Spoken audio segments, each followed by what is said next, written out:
Lazarus అని ప్రకటించారు. నా అసలు పేరు పుదుక్కోడు నటరాజన్ సుబ్రహ్మణ్య శర్మ. నేను తెలుగులో మాట్లాడుతున్నాను కానీ నేను తెలుగువాణ్ణి కాదు. నాది కేరళ రాష్ట్రం పాలఘాట్ జిల్లాలో పుదుక్కోడు అన్నటువంటి ఒక గ్రామానికి చెందిన అయ్యర్ బ్రాహ్మణ కుటుంబంలో నేను జన్మించాను. మా నాన్నగారు కాకినాడలో పెద్ద అయ్యప్ప గురుస్వామి, మా అమ్మ పేరు రాజ్యలక్ష్మి. మంచి భక్తి కలిగిన కుటుంబంలో నేను పుట్టాను. మేము 5 సంతానం. నా అన్నయ్య, నా అక్క, నా రెండో అన్నయ్య, నేను కవల పిల్లలు.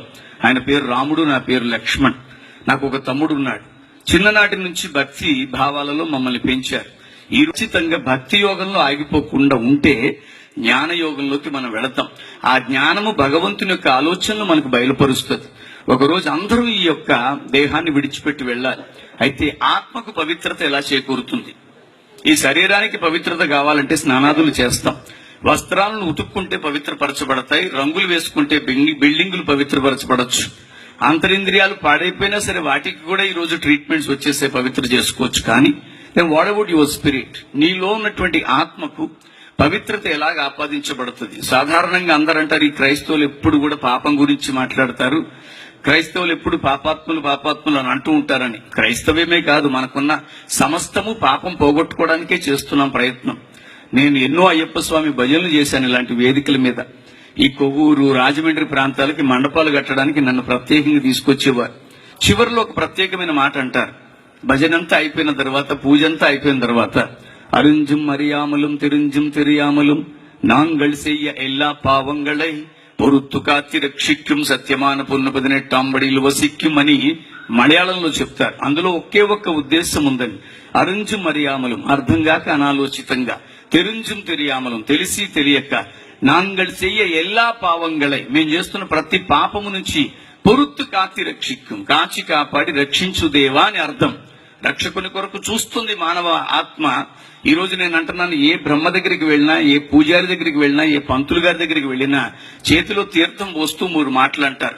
అకాల మృత్యుహరణం అంటే సడన్ గా చావు రాకుండా, సర్వరోగ నివారణం ప్రతి రోగము నివారింపబడాలని, సమస్త పాపక్షయకరం. క్రైస్తవులే కాదండి, ఎవరైనా సరే పాప భీతి ఉన్నవారే. పాపం నుంచి బయటికి రావాలన్న చేస్తున్న ప్రయత్నాలు మీ ముందుంచుతున్నాను. సమస్త పాప క్షయకరం అని ఏ భగవంతుడైతే ఆ భగవంతుడి పాదాల మీద నుంచి కార్చబడిన నీరు, పాదోదకం అంటే పాద ఉదకం, ఉదకము అనగా సంస్కృతంలో నీరు. ఆ నీరు మనలను పావనులు చేస్తుందని తీర్థం పోస్తారు. నేను చెప్పినంత తీరిక బ్రహ్మగారికి ఉండదు కానీ చాలా వేగంగా చెప్పేస్తారు. అకాల మృత్యుహరణం సర్వరోగ నివారణ సమస్త పాపక్షయకరం అని పెట్టుకున్న వెంటనే మనం అనుకుంటాం పావనులం అయిపోయామని. కానీ ఒక తీర్థం వలన పావనులం అవుతామని మనకున్నటువంటి వేదాలు కూడా చెప్పట్లా. యేసుక్రీస్తుని ఈ పరిశుద్ధ గ్రంథం పరిచయం చేయడానికి ముందే వేదాలు చాలా స్థలాల్లో చెప్పింది. యేసుక్రీస్తు కంటే 4000 సంవత్సరాలకి పూర్వం ఈ భారత పుణ్యభూమి మీద 4 వేదాలు రాయబడ్డాయి. దేవునికి మహిమ కలుగునుగాక.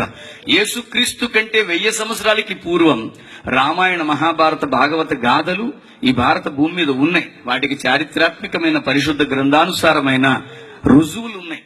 అలాంటి వేదాలలో ఒక వేదం అంటుంది, పాపం ఒక తీర్థం వలన పోదని, సర్వ పాప పరిహారార్థో ప్రతి పాపము పరిహరింపబడాలంటే రక్త ప్రోక్షణం అవశ్యం, రక్తము చిందింపబడడం అవసరం.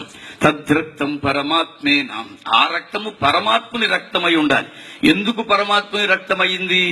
నరుని నాసికారంధ్రములో ఆయన జీవవాయువును ఊదగా నరుడు జీవాత్మ ఆయను. ఈ జీవాత్మ ఎవరిది? పరమాత్మది. ఒకరోజు తిరిగి పరమాత్మనికి అప్పగించవలసిన బాధ్యత ఆత్మను కలిగి ఉన్న ప్రతి శరీరికి ఉంది. కనుక తద్రక్తం పరమాత్మేనా పుణ్యదాన బలియాగం, ఆ బలియాగానికి సంబంధించిన పుణ్యప్రాప్తి ఆ మానవుడికి కలుగుతుంది. ఇవి తృణీకరించట్లేదు కానీ అవేం చెప్తున్నాయో ఆ సత్యాన్ని మీతో మాట్లాడుతున్నాను. రక్షకుడైన యేసుక్రీస్తు పుట్టుక వెనుకున్నటువంటి అద్భుతమైన రహస్యం అదే. ఆయన ఈ రోజు లోకానికి ఒక గొప్ప వెలుగుగా ఆయన రావడం జరిగింది. నేను అరగుండు చేయించుకొని జన్యం వేసుకోవడం మాత్రమే కాదు ప్రియులారా, నేను ఖచ్చితంగా ఓం భూర్భవత్సువః తత్సత్వితుర్వరేణ్యం భర్గో దేవస్య ధీమహి ధియో యో న ప్రచోదయాత్. ఇది గాయత్రి మంత్రం 101 సార్లు చెబితే తప్ప మంచినీళ్లు తాగే అలవాటు లేని భక్తిలో పెంచబడ్డాను. విచిత్రం ఏంటంటే అది చదువుతున్నంత కాలం దాని అర్థం నాకు స్ఫురణకి రాలేదు, తెలియలేదు కూడా. ఈ పరమ పవిత్ర గ్రంథం నా జీవితంలోకి వచ్చిన తర్వాత దాని అర్థం తెలిసింది. ఈ భారతదేశంలో ఉన్న 3 దేవతల్లో ఒక్క పేరు ఉండదు అందులో. 2 విశిష్టమైన మాటలు అందులో ఉన్నాయి. అందులో మొట్టమొదటిది దేవస్య ధీమహి. ధీమహి, ఈ భూమి మీద ఉన్న అన్ని నామముల కంటేను పైనామముగా ఉన్నవాడా. అది ఎందులో ఉందో తెలుసా? నా బైబిల్లోనే ఉంది. లోకస్తులు ఈ రోజు చూస్తున్నటువంటి ఈ వెలుగుని అర్థం చేసుకోలేకపోతున్నారు. అందుకనే ధియోయోన ప్రచోదయాగతిలో చెప్పబడుతుంది, లోకస్తులు లోకేశులు తెగిన తుది అలోకంబగు ఆలోకములో పెంచీకటి ఆవల వెలుగుతున్న ఓ వెలుగా అని గజేంద్ర మోక్షంలో చెప్పబడిన ఆ వెలుగునే ఈ రాత్రి నేను యేసుక్రీస్తుగా ప్రకటిస్తున్నాను. దేవునికి స్తోత్రం కలుగునగాక. ఆ వెలుగు లోకములోనికి వచ్చెను. అయితే ఈ లోకము దాన్ని గ్రహింపకుండునట్లుగా అవిశ్వాసులైన వారి మనోనేత్రములకు గ్రుడ్డితనాన్ని కలిగిస్తున్నాడు ఈ లోక సంబంధమైన దేవత. నేను అంటున్నాను, ఇక్కడ దేవత అంటే ఎవరినో మీరు పోల్చుకోవద్దు. అపవాది లేక సాతాను భయంకరమైన కార్యాలు. ఇందాక ఒక ఆయన ఎవరో మాట్లాడుతూ చెబుతున్నారు, ఏమని, ఒక ప్రాంతమంతా అట్టుడిగిపోతోంది, తగలబడిపోతుంది అన్నారు. ఎందుకంటే కరుడు గట్టిన మనస్తత్వాలుగా మార్చేస్తున్నాడు ఈ సాతాను. ఈ రోజు అర్థం కాకుండా చేయడానికి మనోనేత్రాలు మూసుకుపోతున్నాయి. మనోనేత్రాలు మూసుకున్నంతసేపు మహానుభావుడైన యేసు అర్థం కాడండి. అందుకని యేసు ప్రభుకి రకరకాల పేర్లు పెట్టుకుంటారు. నేను అంటున్నాను మీకు అర్థం అవడం కొరకు, 5 literally they were blind, they could not able to see anything. ఆ ఐడిక కులం తక్కువ వాళ్ళకి దేవుడని, అమెరికా దేవుడని, ఆస్ట్రేలియా దేవుడని ఎన్నో పేర్లు పెడుతున్నారు. కానీ ఎవడు ఎన్ని పేర్లు పెట్టినా యేసు యేసే. దేవునికి స్తోత్రం కలుగునగాక. ఇది ఎప్పుడు అర్థమవుతుంది? వాళ్ళు లిటరల్ గా they are not able to see. వాళ్ళకి కళ్ళు లేవు గనక వాళ్ళు గమనించలేకపోయారు. వాళ్ళ కళ్ళు లేవు గనక వారు కనిపెట్టలేకపోయారు. వాళ్ళు కళ్ళు లేవు గనక వారు ఏదైతే ఊహించుకుంటున్నారో అదే చెప్పారు. ఈ రోజు క్రీస్తుని గురించి కూడా చాలా మంది మనోనేత్రాలు మూసుకుపోవడం వల్ల ఇది మనకి సంబంధించినది కాదు అనుకుంటున్నారు. కానీ ఈశపుత్రం చమాం విద్ది కుమారి గర్భ సంభవ, ఇది ఋగ్వేదం మాట్లాడుతుందండి. సామవేద తాండి ఆ బ్రాహ్మణం చెప్తుంది. ఏకాదశ ఉపనిషత్తుల్లో ప్రభుని గురించి వ్రాయబడి ఉంది. ఓం శ్రీ బ్రహ్మపుత్రాయ నమః. బ్రహ్మపురాణం మీరు ఎంత చదివినా బ్రహ్మకి పుత్రిక ఉంది కానీ కుమారుడు లేడు. మరి ఎవరి కుమారుడు? ఓం శ్రీ బ్రహ్మపుత్రాయ నమః అనే మాటకు అర్థం ఏంటి? ఓం శ్రీ పంచగాయాయ నమః, ఓం శ్రీ కన్యసుతాయ నమః, ఓం శ్రీ విధిష్ఠరాయ నమః, ఓం శ్రీ అజముగాయ నమః. అజము అంటే గొర్రె అని అర్థం అండి. మనకున్నటువంటి సహస్ర నామావళిలో ఇవన్నీ ఉన్నాయి.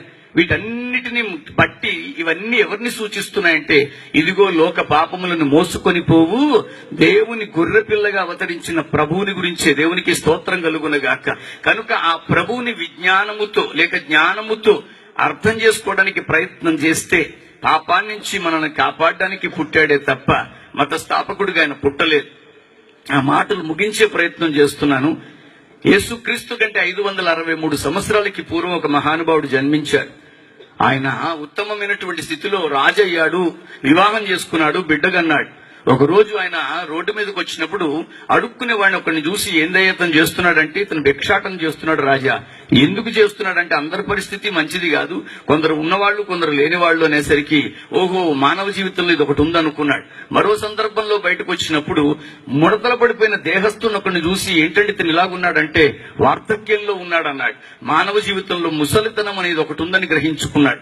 అంత మాత్రమే కాదు, మరొక సందర్భంలో బయటకు వస్తే పాడి మీద పెట్టుకుని ఒకరిని మోసుకొని వెళుతుంటే, ఎందుకంటే అతను అలా పట్టుకెళ్తున్నారంటే అతను పట్టుకెళ్ళట్లేదు, అతను పోయాడన్నారు. పోవడం ఏమిటంటే మరణం అనేది ఒకటి ఉందన్నప్పుడు విశిష్టంగా మానవ బ్రతుకుల్లో భగవంతుడికి ఏదో ఉద్దేశాలున్నాయి. ఇవన్నీ నేను తెలుసుకోవాలని భక్తి యోగములో ఉన్నటువంటి ఆ మహానుభావుడు జ్ఞానయోగానికి ప్రయత్నించి బోధి వృక్షం కింద కూర్చొని జ్ఞాన సముపార్జన చేసి గౌతమ బుద్ధుడుగా విరాజిల్లాడు. దేవునికి స్తోత్రం కలుగునగాక. ఆ గౌతమ బుద్ధుడు ఒక ప్రత్యేకమైన పుస్తకం రాసి ఏమన్నారంటే, నా వెనక వచ్చువాడు యోగ్యుడైన వాడు, ఎవరైతే ఆయన యందు విశ్వాసం ఉంచుతారో వారిని మోక్షానికి తీసుకెళ్తారని ఆయన రాసినటువంటి ఒక ప్రత్యేక పుస్తకంలో చెప్పబడింది. అంత మాత్రమే కాదు, ఆయన బౌద్ధ మతాన్ని స్థాపించి అనేక మంది హైందవులను బౌద్ధులుగా మార్చారు. ఆయన వెనకాల వచ్చిన మహాముని జైను గారు జైను మతాన్ని స్థాపించి అనేక మంది హైందవులను జైనులుగా మార్చారు. ఆయన వెనకాల వచ్చిన గురునానక్ గారు సిక్కు మతాన్ని స్థాపించి అనేక మంది హైందవ భక్తులను సిక్కులుగా మార్చారు. నా యేసు ప్రభు ఏ మతము స్థాపించలేదు, ఏ హైందవుడిని క్రైస్తవుడిగా జైలా. ఆయన మార్చడానికి రాల, మనం మారాలి క్రైస్తవులుగా. దేవునికి స్తోత్రం కలుగునగాక. ఆయన అలాంటి కార్యమే చేయలేదు, ఆ కార్యం చేయడానికి ఆయన రాలేదు. ఈ రోజు యేసుక్రీస్తుని అలాంటి ఒక పాజిటివ్ ఐజ్ తో, లేకపోతే నీకున్న జ్ఞాననేత్రంతో కనిపెడితే ప్రభు దొరుకుతాడు. కృపనివ్వడానికి వచ్చాడే తప్ప మతం మార్చడానికి రాలేదు. ఈ క్రిస్మస్ సందర్భంలో నేను మరొక మాట చెప్తున్నాను. నేను అన్నవరం దేవస్థానంలో అర్చకత్వంలో నిలబడిన అనుభవం నాకుంది. ఇంద్రగంటి గోపాలకృష్ణ గారని ప్రధాన అర్చకులుగా పనిచేసి రిటైర్మెంట్ తీసుకున్నారు. వారి కుమారులు ఎప్పటికీ ఇంద్రగంటి బెనర్జీ గారని ఒక ఆయన అర్చకత్వంలోనే ఉన్నారు. నేను అక్కడికి వెళ్ళినప్పుడు అందరి చేత పుష్పాలు పట్టించి ఒక మాట చెబుతాం, యాని కానిచ పాపాని, by any means we're under sin, యాని కానిచ పాపాని జన్మాంతరకృతాని చ తాని తాని ప్రదక్షంతి పదే పదే, పాపోహం పాపకర్మాణం పాపాత్మ పాప సంభవ. మన పుట్టుకే సంభవం, పాపంతోనే పుట్టింది. మన ఆత్మే పాపం, పాపాత్మ పాపకర్మ, ఇవన్నీ పాపాన్ని గురించే చెబుతున్నాయి. అప్పుడు అంటారు, పాపోహం పాపకర్మాణం పాపాత్మ పాప సంభవ, త్రాహిమాం కృపయా దేవా శరణాగత వత్సల. కృపను అనుగ్రహించువాడా నిన్ను మేము శరణు వేడుతున్నాము అని అర్థం. ఎవరు చెప్పినా దీనికి ఇదే భావం చెప్పాలి. త్రాహిమాం కృపయా దేవా శరణాగత వత్సల, అన్యదా శరణం నాస్తిత్వమేవ శరణం మమ. ఇది మన్ని నేను వెర్రోళ్ళ మాట్లాడలేదండి, సత్యాన్ని మేము ముందుంచుతున్నాను. జ్ఞానవంతుల మధ్యలో మాట్లాడుతున్నటువంటి జ్ఞానంతోనే మాట్లాడుతున్నాను. ఇక్కడ ఉన్న వాళ్ళు ఏమో మామూలు వాళ్ళు కాదు, అద్భుతమైనటువంటి జ్ఞానవంతులు. వీరి ముందు నిలబడి మాట్లాడడానికి భగవంతుడు నాకు ఇచ్చినటువంటి సందర్భాన్ని బట్టి మనస్సులో ఆయనకి కృతజ్ఞతాస్తుతులు చెల్లిస్తూ మరొకసారి చెప్తున్నాను, ఆ కృప దగ్గరికి రండి. త్రాహిమాం కృపయా దేవ, కృపను అనుగ్రహించువాడా శరణాగత వత్సల. కృపను అనుగ్రహించువాడా, ప్రపంచంలో ఏ వాంగ్మయాన్ని మీరు చదివినా నా కృప నీకు చాలు అన్న మాట అన్న దేవుడు బైబిల్లోనే ఉన్నాడు. దేవునికి స్తోత్రం.